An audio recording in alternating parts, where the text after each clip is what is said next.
Let's get to the Phoenix Suns, and um, I was listening to a lot of stuff online, and it seems like I don't understand why, because it seems like everyone in the media wants to say the Phoenix Suns was a disaster, there was a disappointment, and all of this stuff. And the first thing they say is Kevin Durant is not X, Y, and Z, or he can't affect winning anymore. And I don't think he can be your best player on the championship team. And they say all that stuff, and they're like, it's time for the Phoenix Suns to break up and do a trade. And it's very weird, because when I listen to people, I listen to a Warriors podcast or Warriors radio station, 95.7 The Game on YouTube. And they said the same thing. Man, you look at Phoenix, Kevin Durant looks unhappy. Before the game was even, before they was even doing post games, the game was over, and before they went and showered and came and did post game interviews, Sham Sharana had already tweeted and put a story out there that Kevin Durant was unhappy with the offense and all this crazy stuff. Sources say, no names. And of course, Kevin Durant didn't tell him directly. He's just getting word that Kevin Durant was unhappy with the offense. I'm like, they just lost 30 minutes ago. They ain't even did the post game yet, and they put that story out. So they already pushing that narrative. This is the same type of stuff that happened when he was in Golden State. Kevin Durant needs to leave. We're not going to respect him because he won 2 rings with Golden State, and it was a 73-9 team and all this stuff. And all this noise to try to push Kevin Durant away from Golden State because they wanted that team broken up, right? So they're doing it again with Kevin Durant again. Oh, he's a failure, blah, blah, blah. But they always come back and be like, but you know what? He would be really good on my team. So the Warriors radio station I was listening to, they said all of that, and it was like, oh man, if we could give up Kuminga, Clay, and Wiggins and a first round pick, we'll take Kevin Durant and bring him back to the Warriors, right? So that's what the Warriors were saying, right? Then I heard Chris Broussard. Chris Broussard loves LeBron. He loves Steph Curry. Those are his guys. He don't like Kevin Durant so much, or Kyrie Irving, right? So what did he say? I'm listening to him on the Odd Couple, him and Rob Parker. Oh man, Kevin Durant can't win no more. It's time for Phoenix to get rid of him. Well, you know what he would be good at? With the Lakers. I'm like, what the hell? So Chris Broussard all of a sudden, oh man, go help out LeBron. He want LeBron to get help, right? They go clown Kevin Durant for always trying to form a super team, but they're suggesting that he needs to go form a team with LeBron and AD. Why? Because they're being selfish. This is what they wish he would go. Break up from Phoenix. Why don't you go to LA? Right? And there was another Stephen A. Smith. Kevin Durant. What do you think he said Kevin Durant need to go? The freaking Knicks. Right? So it's funny that they got all these bad things to say about Kevin Durant, but they want Kevin Durant to go join their team, which is very, very, very funny. And I wanted to talk about that, right? Because I don't think Phoenix needs to break anything up. I just think they need to play better basketball and build a better roster, right?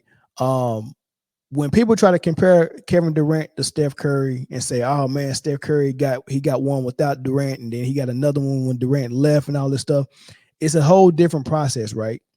If you look at Steph Curry, he gets drafted, and this team is building and building and building and building around him, and it took years. As a matter of fact, let me look up Steph Curry when he finally got his first ring. Because I got a point I'm trying to make. As far as building a team around someone, how long it take. It's not a microwave type thing, right? So Steph Curry comes in at age 21. He doesn't make his first All-Star until age 25. To give a comparison to that, Kyrie Irving made All-Star his second year in the league, right? Here it is, Steph 1, 2, 3. He played 4 years. In his 5th year, he made All-Star, right? Now, as far as winning the ring, was it 2016 was his first ring? I don't know. That's a long time though. 2015, 2016, whenever he won his first ring. He came in 2009. So that's 1, 2, 3, 4, 5, 6, 7, about 7 years. 7 years to build a team for you to actually start competing and actually start making deep playoff runs, right? And then when Kevin Durant came and then Kevin Durant left, they had another 2 or 3 years where they was trash, where they had to kind of retool around Steph Curry. But that took about 3 years for them to actually get back to the finals. So it's a process. That's my point. It's a process, right? So with Kevin Durant, he did that process as well. Now, mind you, he got to the finals at age 23. Kind of like what SGA is with OKC now, that very young team. Kevin Durant had a very young team like that with Harden and Westbrook and Ibaka. Very young team. And he was very young, 23 years old, got to the finals, right? This is a big deal. Steph didn't do that. It took years, 6, 7 years for Steph to actually get a team that he can get to the finals. Kevin Durant got there at age 23. He would, he wasn't with OKC 7 years like Steph Curry was. He did it a lot sooner than that. So if you give Kevin Durant time and you build around him, he can get very far with his team. Now, here's where Kevin Durant made his mistake. He left OKC and went to a team that was building around Steph. And it was successful. But once he left the Warriors, now he's starting over again. Steph never had to start over like that. He's always been where they built around him. So every time Kevin Durant leaves a team, that resets the clock for how long they got to build around him. And a player that's good as Steph Curry, LeBron, KD, if you make the team or the organization make a whole bunch of trades like what LeBron usually do, LeBron usually shows up and say, hey man, trade 6 players and get Anthony Davis, or trade the number 1 pick and get Kevin Love. You know what I'm saying? Like, you're doing big moves. Bring J.R. Smith in. It's a whole bunch of big moves that LeBron does when he goes to make sure I don't have to wait 5 or 6 years before I build a contender. I'm on a short time. So Durant was trying to do that and say, well, me leaving the Warriors, that's starting my clock over. I don't want to wait 5 years to get a contender. I want to do it fast like LeBron did. So bring me this player, bring me that player.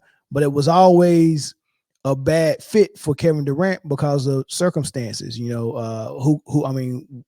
We can't foretell that 2020 was going to happen and you're going to need a vax, right? You can't foretell that Kyrie Irving was going to step on Giannis' foot and twist his ankle in the playoffs. You couldn't foretell that James Harden was going to pull his hamstring almost off the bone. You get what I'm saying? Like, all these things are happening, and he had a failed super team in Brooklyn, and then he goes to Phoenix, and now you're restarting the clock again. And instead of him doing what everyone is suggesting and leaving freaking Phoenix now and going somewhere else and restarting the clock, he needs to stay put. Right, he needs to stay put. And what I think Phoenix should do is they just need to rebuild better. Unfortunately for Bradley Beal, and unfortunately for Phoenix, is Bradley Beal might got one of the richest contracts in the league. Phoenix picking that up was really crazy and desperate. I wouldn't have done it just for that contract. I like Brad Beal, but that contract is massive. Right. You can't trade it. You can't move it. So unfortunately for Phoenix, they're going to have a player that's making almost 60 mil next year. Well, 50 mil. It's going to be making 50 mil next year. And the best thing for him to do is come off the bench like Ginobili. So your highest paid player is going to be a 6-man. That's what needs to happen. Right. I need Brad Beal to come off is instant offense, not trying to set up Booker, not trying to set up Kevin Durant, not trying to run point. I need Booker to come out as a 2 guard and put up 15 to 16 shots a game very quick. I want your offense to be quick like Jordan Clarkson, Jamal Crawford, Ginobili, and, this is not a 6-man, but Michael Porter Jr., the way as soon as Michael Porter Jr. catch it, he's shooting. That's what I want from Beal. I want Beal putting the ball in the air, putting it in the hole, not just shooting, but going to the hole as well. That's his job coming off the bench. Don't worry about this first unit. Don't worry about trying to set people up and run point. You're a two guard. So play two guard, but you're going to have to come off the bench. So what does that leave on their offense? That leaves Booker being able to play his natural position at the two. And that leaves Kevin Durant being able to play his natural position at the three. Or you can put him at the four and you can find another three to start. It could be Russ O'Neal, right? I would not start Grayson Allen and have a three guard lineup. That's not ideal, right? Allen's going to have to come off the bench as well, even though you just gave him a big contract, right? So they're in the hunt for a point guard. Now, I don't know who's all free agents, but if you're just I'm just thinking about names. I don't know if they're free agents or they're going to be available this summer or they're going to have to make a trade maybe. But what I wanted them to do at the trade deadline is find one of these teams who got 2-3 point guards and they can spare one in the trade. I like Orlando, right? They start Jalen Suggs. They come off the bench with Markelle Fultz or Greg Anthony's son, Cole Anthony. Cole Anthony's too small for me. But could we have made a move and got Markelle Fultz? Someone who has the capability of scoring, who can shoot it a little bit, who can get to the hole, who's big enough to defend multiple positions, who can actually run the point and who's not trying to get points, who's okay passing the ball. Like we have to have a point guard to where when I make a pass and you score, I get the same gratification that you get by scoring it.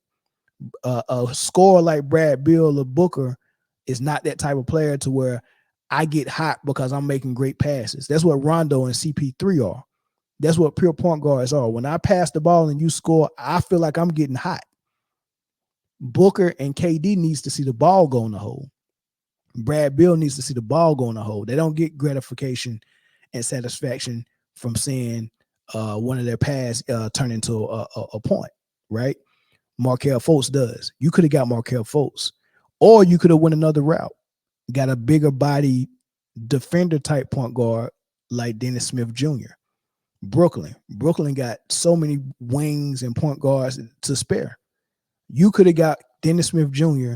and he could have been starting and he could have been playing lockdown defense. Everybody go and look after we finish with this and just look at the defensive highlights by Dennis Smith Jr. He's going under the radar on how elite he's been as a defender the last 2 years. In Charlotte last year, elite defender.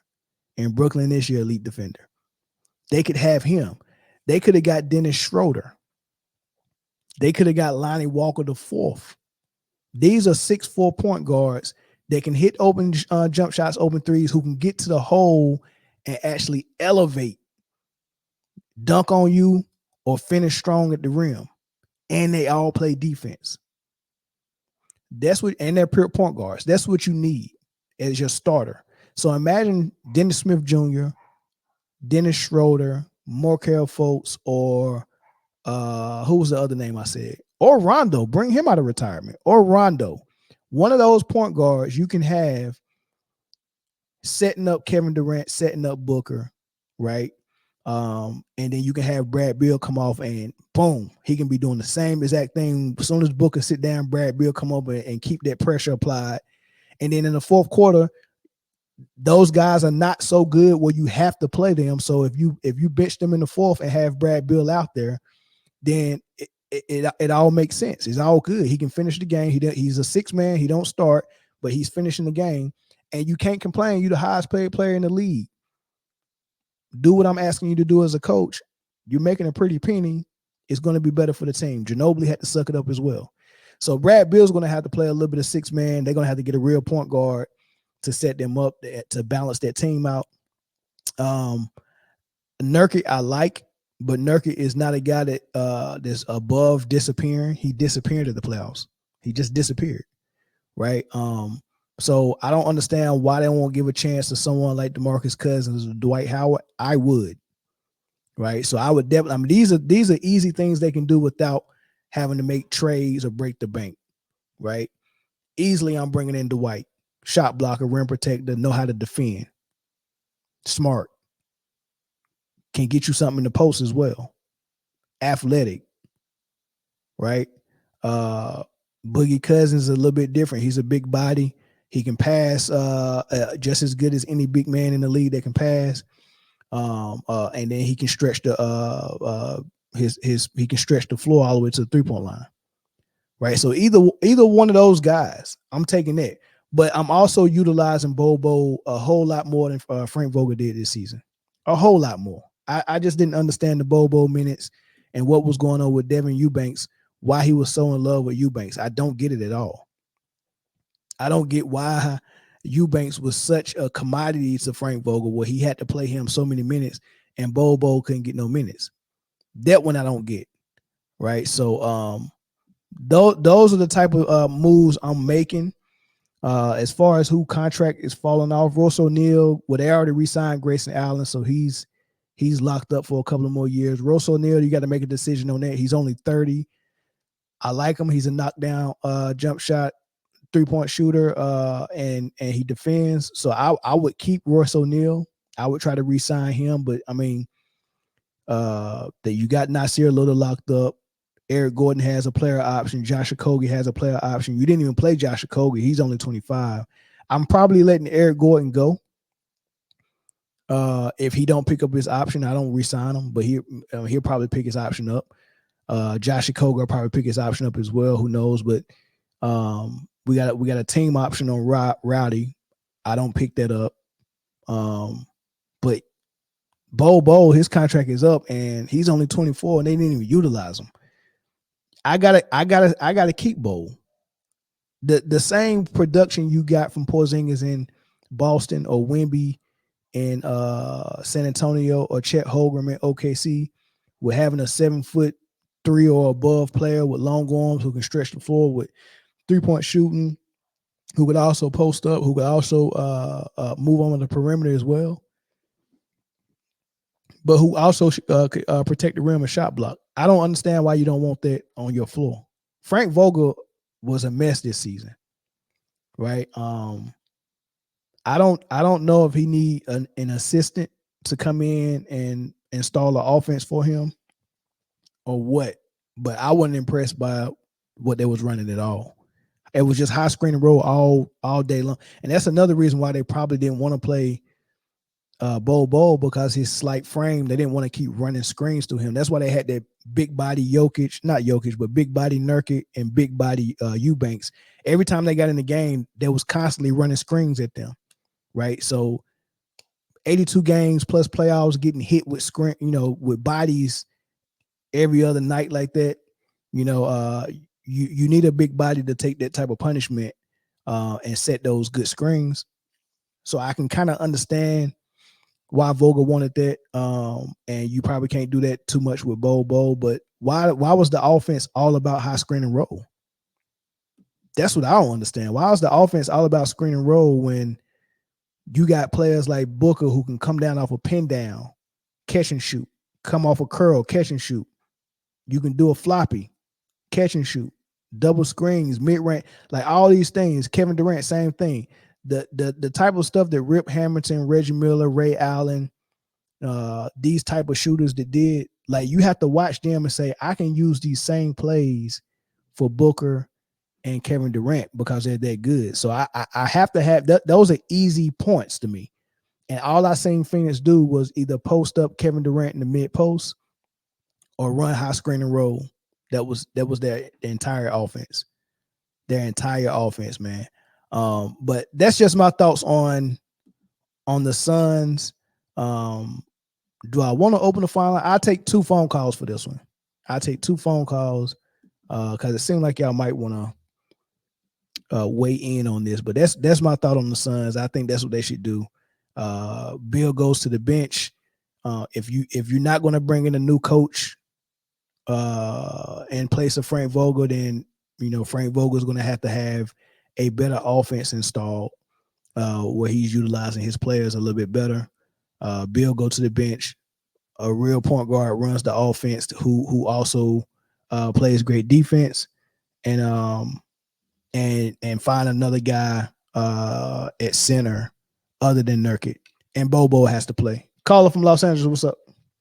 Hey, what's up? I just wanted to bring up a point. being eliminated the way they were by Edwards and the Minnesota Timberwolves. I was wondering, do you think that Edwards has set a precedent in terms of getting the old guard out of the league? Because for a minute, I thought that players like Zion Williamson and John Morant were losing to the Lakers, like LeBron and the Lakers, too much for the old guard to be dead. And I was very happy to see the way Anthony Edwards just destroyed Kevin Durant. Do you think that maybe next year, or will we start seeing LeBron and KD and Curry and all the old players? Are we going to start seeing them no longer be able to hang with even throughout the season with the new players? No, because they too good. The only reason why these new players are ceremoniously chopping their heads off is because they got backing from the league. You got to watch the game on how they call it, and you can see what you can see what the deal is. Notice whoever Kevin Durant has played since he left the Warriors has chopped his head off in the playoffs. Yeah, KD's the one out of all. But see, out of all three of them, KD has done the worst in terms of since he left Golden State. He seems to have. He hasn't done the worst. He's had the worst done to him. This is how they're calling the games. When they called the game, okay, what happened to Kevin Durant and Kyrie Irving in Boston 2 years ago when they got swept? This is the same thing that they did to Steph Curry when they played the Kings in the first play-in game, and he couldn't do nothing. So now, you think it's like something the league is doing? Is not that KD's teams have been bad? You think that it's something else more than that? Oh no, it's both. The Brooklyn Nets with Steve Nash under Steve Nash was just as bad as Frank Vogel as far as what offense they was running. But you also have to look at the fact that when Harden and Kyrie and KD were both all three healthy, when they had Milwaukee Bucks down 2-0, and both of those games was won by blowouts, they were unstoppable. That like the team they put together was too good to really cheat. But when Harden got hurt and Kyrie got hurt as well, it turned into something totally different. Got it. Okay, so I mean maybe that series with and KD, that was just that might just be a one-time thing. It might not. No, I ain't saying it's a one-time thing. Kevin Durant's never going to get the favor again, ever. He's not, and unless he go join Jokic. That's the only way Kevin Durant will ever be on a team that's going to get the favor of the whistle. Like he's not a star that they're marketing anymore. Like that's why I played the clips from Silver in the first segment. He was giving you the names that they're pushing and the teams that they're pushing. He said the names: Jokic, Luka, Edwards, SGA. He said the names, right? Yeah, those are the people they're pushing for their business. It's their business. They got the right to do it. But Kevin Durant has not been a player that they've ever wanted to market ever since he left the Warriors. Got it. Well, I just wanted to see. I'm just hoping to see the other players besides the ones that were named, like the John Morants and the Zion Williamson, the ball boys. I don't know if they're ever if the older one will ever come back, but the younger one, LaMelo. I'm just hoping to see that when they do the in-season tournament again, and when they in the playoffs, I'm hoping that we could see some of these younger players replicate what Anthony Edwards did to Kevin Durant. But I appreciate you taking my call. All right, thanks, bro. All right, let's get one more call in before I move to the next topic. Hit the like button as well, man. That helps out a lot, man, if you hit the like button. Subscribe if you're not already subscribed. I see some new guys in here and girls. Lakers getting calls. Heck, yeah, the Lakers got calls, especially down the stretch. But against Jokic in Denver, maybe not, which is gonna be interesting because like I said, with the Boston series, the calls that Boston got against Brooklyn when they swept them was not the calls they got when they got to the finals against the Warriors. That flip flop, and the Warriors was getting the favor of the whistle. So it's gonna be interesting to see what Minnesota looks like against Denver. Does the league want Jokic to go out in the second round or not? That's gonna be very interesting. Are they going to get those same calls against Jokic, the player that they want to market, the player that represents outside of US, right?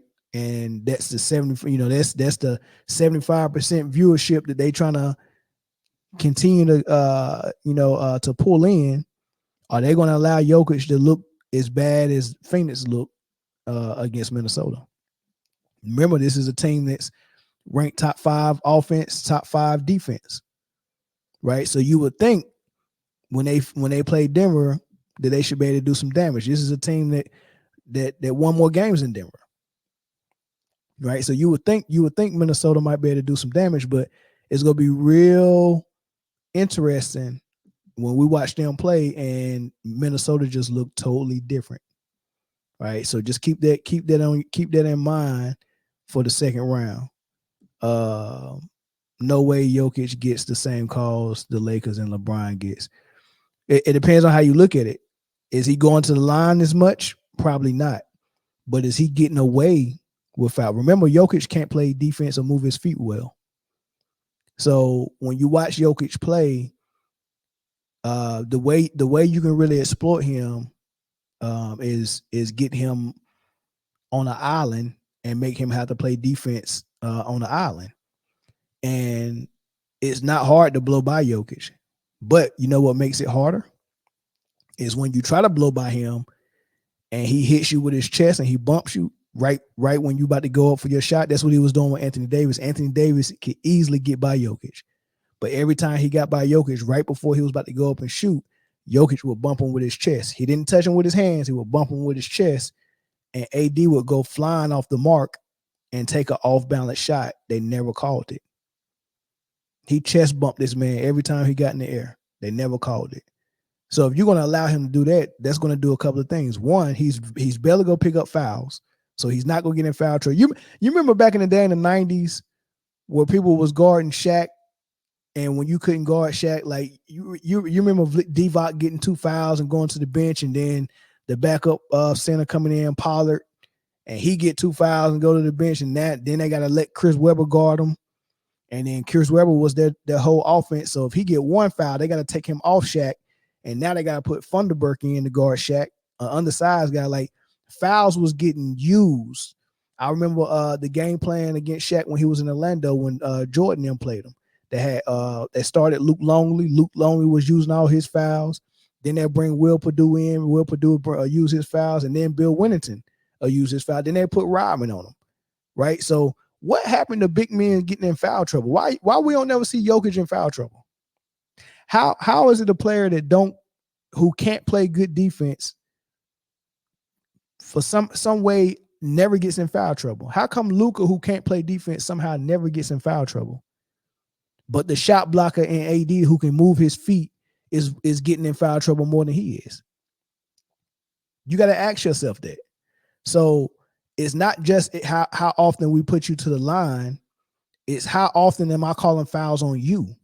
And how often am I calling fouls on people who try to rough you up before you take a shot? So you're not getting to the free throw line, but you're getting foul calls, and people that are trying to guard you and people who can guard you well, they're picking up fouls, so they got to soften up their defense on you. That's happening a lot with Denver. That's happening a lot. So, yeah, he had 0 calls last game. You mean to tell me he didn't get fouled? You mean to tell me he had 0 free throws? That's different from getting foul calls, Cass. That's different from getting foul calls. And like I said, how often is he fouling? Whistle favor is just not about how many times we send you to the line. right? That is not. Jokic do be hacking, yes, and they don't call it. So, yeah, I mean, you just gotta watch the game with a different eye. You just can't look at the stats and be like, oh, Jokic got he only shot 2 free throws. That's unfair. It's not just about the total number of free throws. The referees are way too sophisticated to just make it that easy. Where all you got to do is go look at the stat sheet and you can tell where the favorite was going. It don't work like that.